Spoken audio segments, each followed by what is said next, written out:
March 5th 2000ல மெக்சிகோவில் இருக்கிற ஒரு ஸ்மால் வில்லேஜில் இனஸ் ராம்ரெஸ்ன்ற ஒரு ப்ரெக்னென்ட் லேடி இருக்காங்க.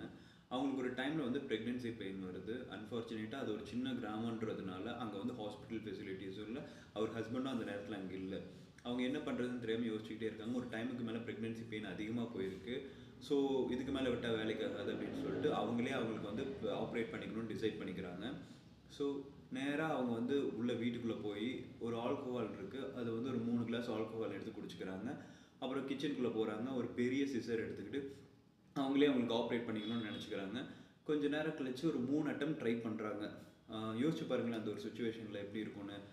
அந்த ட்ரை பண்ணி ஒரு 3வது அட்டம்ப்டில் அவங்க ஆல்மோஸ்ட் அவங்க ஸ்டொமக்கு கிழிச்சிட்டாங்க. கிழிச்சு அந்த குழந்தைய வெளியே எடுத்துட்டாங்க. ஆனால் இது இன்னும் முடியல. அந்த டைமுக்கு மேலே அந்த குழந்தைய எடுத்து வெளியே வச்சுட்டு அந்த குழந்தையோட தொப்புள் கொடியெல்லாம் கட் பண்ணுறாங்க. கட் பண்ணிட்டு அவங்க பிளட்லலாம் ரொம்ப லீக் ஆகுது. அவங்க ஆல்மோஸ்ட் கான்ஷியஸ் மிஸ் ஆகிறாங்கன்னு அவங்களுக்கு தெரிஞ்சு போச்சு. அப்போ அந்த இடத்துல இருந்து அவங்களோட ஃபஸ்ட்டு பையனை கூப்பிட்டு வெளியே யாராவது ஹெல்ப்புக்கு இருக்காங்களான்னு பாரு, கூப்பிட்டு அப்படின்னு சொல்கிறாங்க. அந்த பையன் வெளியே போய் ஒரு நர்ஸை கூப்பிட்டு வர்றான். அவன் பார்த்ததையுமே அவங்க அப்படியே ஷாக் ஆகிடுறாங்க.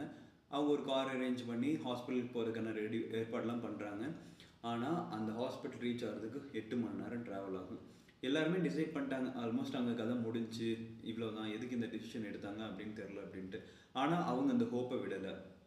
8 மணி நேரம் ட்ராவல் ஆனதுக்கப்புறம் ஹாஸ்பிட்டல் ரீச் பண்ணி அவங்க வந்து ட்ரீட்மெண்ட் பார்க்குறாங்க. ட்ரீட்மெண்ட் பார்த்ததுக்கப்புறம் மேஜிக்காக அவங்க 2 பேருமே, குழந்தையும் சரி அந்த லேடியும் சரி, பொழைச்சிட்டாங்க. எல்லாத்துக்குமே ஒரே ஷாக்கு. கொஞ்ச நாள் கழித்து அவங்க கிட்டே கேட்குறாங்க. அதுக்கு அவங்க சொன்ன ஸ்டேட்மெண்ட் எப்படின்னா, என்னால் வலி தாங்க முடியல, என் குழந்தை வந்து இறக்க போகுதுன்னா நானும் இறக்கிறதுக்கு ரெடி ஆயிடுவேன். ஆனால் என் குழந்தை வளருதுன்னா அதை பார்க்குறதுக்கு நான் கூட இருக்கணும், நான் இருப்பேன். கடவுள் மேலே பாரத்தை போட்டுட்டு நான் அதை பண்ணுறேன், கடவுள் எங்களை காப்பாற்றுறோம் அப்படின்னு நான் நம்புகிறேன் அப்படின்னு சொல்லிட்டு அதை பண்ணியிருக்காங்க. யோசிச்சு பாருங்கள், இந்த ஒரு இமேஜினேஷன் எப்படி இருக்கும். அப்படி ஒரு விஷயம் அவங்க பண்ணணும்னு நினைக்கிறாங்க. இந்த ஜென்ரேஷனில் இருக்கிற விமென்ஸ் ஆகட்டும், அந்த ஜென்ரேஷனில் இருக்கிற உமன்ஸ் ஆகட்டும், நம்ம கம்பேரே பண்ண முடியாதுல்ல.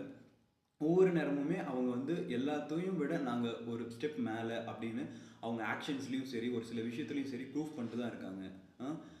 ஸோ இதை ஷேர் பண்ணணும்னு நினச்சேன், ஷேர் பண்ணிட்டேன். இதை பற்றி நீங்கள் என்ன நினைக்கிறீங்கன்னு மறக்காமல் கமெண்ட்ஸில் லீவ் பண்ணுங்கள்.